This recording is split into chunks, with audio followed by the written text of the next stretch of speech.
नमस्कार, जय हिंद दोस्तों। मैं विकास तंवर। तो आज हम बात करने वाले हैं दिल्ली के इलेक्शंस को लेके कि दिल्ली के जो 5 फरवरी 2025 को इलेक्शंस हुए थे उनकी काउंटिंग स्टार्ट हो चुकी है और उन काउंटिंग्स के अंदर अब तक कौन सी पार्टी कितनी आगे है हम यहाँ पे बात करने वाले हैं। और साथ में हम बात करेंगे अवध ओझा सर के बारे में कि अवध ओझा सर अपनी सीट पे जीत पाएंगे या फिर नहीं जीत पाएंगे। क्या वो अब तक की काउंटिंग में आगे हैं या पीछे हैं, और अगर पीछे हैं तो कितने वोट से, और आगे हैं तो कितने वोट से। यहाँ पे आम आदमी पार्टी का क्या होने वाला है, बीजेपी और कांग्रेस का क्या होने वाला है दिल्ली के अंदर, सब कुछ हम यहाँ पे बात करेंगे। अगर आप चैनल पे नए हैं तो चैनल को सब्सक्राइब करें और बेल आइकन को प्रेस करें ताकि जैसे ही वीडियो अपलोड हो उसकी नोटिफिकेशन आप तक पहुंच पाए। तो स्टार्ट करते हैं आज के इस सेशन को। दिल्ली के इलेक्शन से संबंधित ये सेशन हमारा होने वाला है। अब तक के जो आंकड़े सामने आए हैं, डाटा सामने आया है, उसके आधार पे जैसा कि आप सभी को पता है दिल्ली के अंदर इलेक्शंस हुए थे 5 फरवरी 2025 को, और लोगों को इंतजार है कि दिल्ली के अंदर किसकी सरकार बनेगी, बीजेपी की या फिर उससे दोबारा आम आदमी पार्टी की सरकार दिल्ली के अंदर बनेगी। ये सवाल बहुत सारे लोगों के सामने जो है वो खड़ा है, पर इसका जवाब आपको मिल जाएगा यहाँ पे इस वीडियो के एंड तक। जैसा कि आप सभी को पता है काउंटिंग स्टार्ट हो चुकी है सुबह से, और अब तक का अगर आप डाटा देखोगे तो दो ही मेन पॉलिटिकल पार्टी हैं जो आमने सामने हैं, एक तो आम आदमी पार्टी और दूसरी आपकी बीजेपी पार्टी। यहाँ पे अब तक का जो डाटा आया है उसमें यह बताया गया है कि लगभग 43 ऐसी सीट हैं जहां पे आपकी आम आदमी पार्टी से ज्यादा आगे है बीजेपी पार्टी, और लगभग 30 के आसपास सीटें ऐसी हैं जहां पे आपको आम आदमी पार्टी आगे की तरफ मिलेगी या नंबर 1 पे मिलेगी।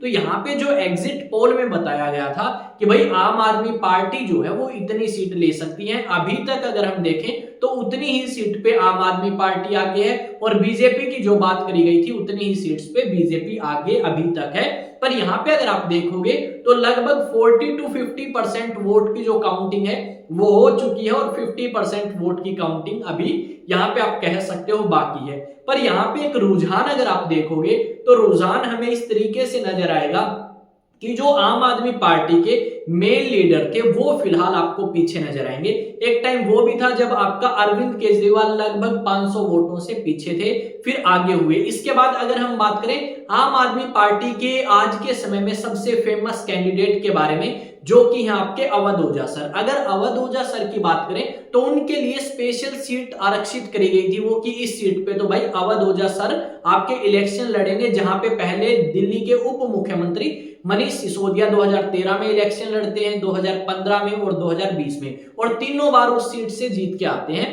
पर इस बार अगर हम बात करें अवध ओझा सर की तो वो लगभग अब तक 12,000 वोटों से पीछे हैं जो आपके बीजेपी के कैंडिडेट हैं उससे। तो यहाँ पे आप कहीं ना कहीं कह सकते हो कि जो आम आदमी पार्टी है वो इस बार ये सीट खो सकती है जो उन्होंने अवध ओझा को दी थी। और अवध ओझा की अगर बात करें तो यूपीएससी के काफी फेमस टीचर माने जाते हैं, काफी रील काफी वीडियोस इनकी सोशल मीडिया प्लेटफॉर्म पे वायरल होती हैं जहां पे ये राजा भैया या राजा बनने की बात करते हैं। पर यहाँ पे हमें देखना होगा कि इस बार जो व्यक्ति राजा बनने की बात करता है क्या वो राजनीति में जो अपने कदम रखे हैं उसमें राजा बन पाएगा या फिर नहीं बन पाएगा, वो हमें यहाँ पे देखना होगा। ये आप देख सकते हो, ये फोटो आपको मिलेगी अवध ओझा सर की जब इन्होंने बीजेपी पार्टी नहीं ज्वाइन करी और आम आदमी पार्टी ज्वाइन कर ली थी। इन्होंने बताया था कि ये बीजेपी ज्वाइन करना चाहते थे पर बीजेपी ने इन्हें सीट नहीं दिया, जिसकी वजह से ये आपका आम आदमी पार्टी को ज्वाइन करते हैं। यहाँ पे दिल्ली के अंदर जो इलेक्शंस की बात करोगे तो दिल्ली के अंदर 2015 की बात करें तो आम आदमी पार्टी ने 70 में से 67 सीट जो है वो जीती थी। फिर आया 2020, और 2020 में हमने देखा कि आपका 70 में से 62 सीट तो आम आदमी पार्टी की और 8 सीट बीजेपी पार्टी की आई थी, और कांग्रेस की एक भी सीट हमें दिल्ली के 2020 इलेक्शंस में नहीं देखने को मिलेगी। अब आ चुका है भाई 2025, और 2025 की अगर हम बात करें तो 2025 में अगर आप बात करोगे तो जो चीजें पहले आम आदमी पार्टी ने अचीव करी हैं शायद वो इस बार बीजेपी की साइड चली जाएं। यानी यहाँ पे हम कह सकते हैं कि बीजेपी पार्टी की सरकार बनाने की संभावना जो है वो यहाँ पे हमें पूरे तरीके से नजर आएगी। जो अलग अलग आपके एग्जिट पोल हैं उन्होंने भी कहा है कि जो आइडिया हमने 2020 में लगाया था एग्जिट पोल के अनुसार वो हमारा लगभग सही निकला, और इस बार भी जो हमने आइडिया लगाया है कि ऑन एन एवरेज आपकी 36 सीटें चाहिए कहां दिल्ली के अंदर सरकार बनाने के लिए, और उससे ज्यादा सीट आपकी बीजेपी पार्टी लेके आएगी और बीजेपी पार्टी इस बार भारत की राजधानी के अंदर भी अपनी सरकार जो है वो बना सकती है और यहाँ पे आम आदमी पार्टी की छुट्टी हो सकती है। पर यहाँ पे आपका क्या मानना है?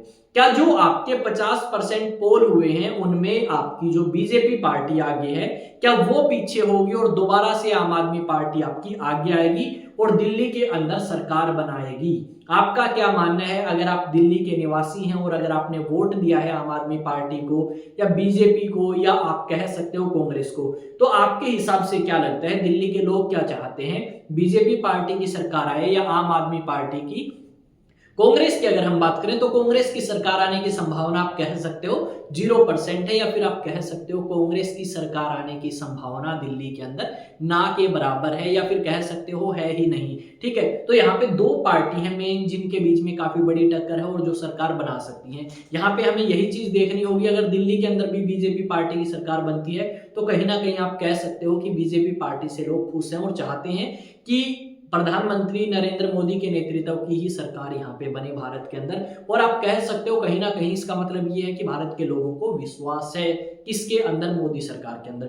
दूसरी बात ये कि देखो भाई, उसी दिन 5 फरवरी की अगर हम बात करें तो लगभग 104 भारतीय जो अवैध तरीके से अमेरिका में गए थे उन्हें वापस भारत के अंदर भेजा गया था। तो शायद ऐसा भी हो सकता है कि ये खबर आपके दिन में 12 बजे के बाद लोगों को पता लगी हो और उन्होंने बीजेपी से रुख अपना पलट के आम आदमी पार्टी की तरफ कर लिया हो। तो शायद ये हो सकता है कि आने वाला जो समय है वोटिंग का, उसमें हमें ये पता लग सकता है कि जितनी सीट हम सोच रहे थे बीजेपी पार्टी की आएगी, क्या पता उससे सीटें कम हो सके या एग्जिट पोल दोबारा से गलत जो हैं वो साबित हो सकते हैं और यहाँ पे आम आदमी पार्टी दोबारा सरकार बना ले। पर यहाँ पे अगर हम बात करें तो दिल्ली के अंदर शायद इस चीज का प्रभाव जो है वो कम पड़ेगा, बल्कि प्रभाव पड़ेगा नेतृत्व का कि कौन अच्छे तरीके से नेतृत्व कर सकता है दिल्ली का या भारत की राजधानी का। और जो समस्याएं हैं भारत की राजधानी के सामने, उन समस्याओं का समाधान क्या आम आदमी पार्टी के हाथ में है या बीजेपी पार्टी के हाथ में है, और उसी हिसाब से लोग जो हैं वो इस बार वोट करके आएंगे। यहाँ पे कहीं ना कहीं आप कह सकते हो कि अगर आपकी सीट लगभग कह सकते हो कांग्रेस की थोड़ी सी कम हो और आपकी बीजेपी के कम हो और आम आदमी पार्टी की ज्यादा हो, तो डेफिनेटली आपकी आम आदमी पार्टी की सरकार बन सकती है अगर इस तरीके के मुद्दे काम करते हैं दिल्ली के अंदर। तो अदरवाइज आपकी साफ नजर आ रही है अब तक कि बीजेपी पार्टी दिल्ली के अंदर सरकार जो है वो बना लेगी। आपने इस तरीके के अलग अलग जो वीडियोस है, अलग अलग आप कह सकते हो न्यूज है, वो सुनी होंगी कि यहाँ पे इस बार किसकी सरकार बनेगी, आम आदमी पार्टी या बीजेपी। वो जनता के ऊपर है कि किसकी सरकार वो इस बार दिल्ली के अंदर बनवाते हैं। आई थिंक चीजें आपको समझ आई होंगी कि अब तक के रुझानों में ये स्पष्ट हो रहा है कि प्रधानमंत्री नरेंद्र मोदी की नेतृत्व वाली पार्टी यानी बीजेपी पार्टी दिल्ली के अंदर सरकार बना सकती है। और यहाँ पे दूसरे नंबर पे इस बार आम आदमी पार्टी देखने को मिलेगी और कांग्रेस शायद 1 या 2 सीट निकाल ले, ज्यादा कुछ संभावना यहाँ पे हमें कांग्रेस की तरफ से नजर आ नहीं रही। ठीक है, ये सारी चीजें हैं। अगर आप अलग अलग सोशल मीडिया प्लेटफॉर्म को यूज करते हैं तो आप जाएं एग्जाम टॉक सर्च करें जाके, और वहां पे अगर फॉलो का ऑप्शन है तो फॉलो करें, और अगर वहां पे सब्सक्राइब का ऑप्शन है तो आप सब्सक्राइब कर सकते हैं ताकि देश और दुनिया से जुड़ी वीडियो आपको समय समय पे मिल सके, जो हमारे लिए इंपॉर्टेंट है, हमारी लाइफ के लिए इंपॉर्टेंट है और हमें पता होना जरूरी है। वहां पे हम आपको बताएंगे इन चीजों के बारे में। दूसरी बात, अगर आप नेशनल डिफेंस एकेडमी के लिए प्रिपेयर करना चाहते हैं तो एक बैच अनाउंस हो रहा है 1 अप्रैल 2025 से, और ये बैच रहेगा आपका ऑफलाइन बैचेस। ठीक है, तो इसमें क्लास 11th के स्टूडेंट, क्लास 12th के स्टूडेंट और क्लास 12th पास हो जाएंगे वो स्टूडेंट्स एनरोल करा सकते हैं। जो 11th और 12th के स्टूडेंट होंगे उनकी स्कूलिंग के साथ साथ एनडीए की तैयारी कराई जाएगी, और जो 12th पास होंगे उनकी नेशनल डिफेंस एकेडमी की प्रिपरेशन कराई जाएगी। ये नंबर है 9812579188। इस नंबर पे आप अपना रजिस्ट्रेशन करा सकते हैं और इस वीडियो को शेयर कर सकते हैं उन दोस्तों के साथ जो बोल रहे थे कि भाई बीजेपी जो है वो दिल्ली के अंदर सरकार बनाएगी या आम आदमी पार्टी सरकार बनाएगी। और चैनल को सब्सक्राइब करके बेल आइकन जरूर प्रेस करें। मिलते हैं नेक्स्ट वीडियो में। जय हिंद, जय भारत। और ये भाई मेरी वीडियो जो है ना, ये शायद बहुत लिमिटेड सी वीडियो होंगी जो मैंने इंडियन पॉलिटिक्स के ऊपर बनाई है या भारत के ऊपर बनाई है। ज़्यादातर वीडियोस हम इंटरनेशनल इश्यूज को कवर करते हैं, तो मैंने सोचा दिल्ली के इलेक्शन से क्यों ना इसके ऊपर भी एक वीडियो बनाई जाए, लोगों तक जानकारी पहुंचाई जाए कि अब तक कौन सी पार्टी आ गई है और कौन सी नहीं। जैसे ही शाम को रिजल्ट आएगा तो डेफिनेटली हम इसके ऊपर एक वीडियो और लेके आने की कोशिश करेंगे जहाँ पे हम बता पाएँ आपको कि कौन सी पार्टी के कितने नंबर ऑफ सीट्स आई हैं और कौन सी पार्टी की सीट कम आई है। यहाँ पे हम ये भी देखेंगे कि क्या अवध ओझा सर अपनी सीट जीत पाते पाते हैं या नहीं जीत पाते। तो मिलेंगे नेक्स्ट वीडियो में। जय हिंद, जय भारत।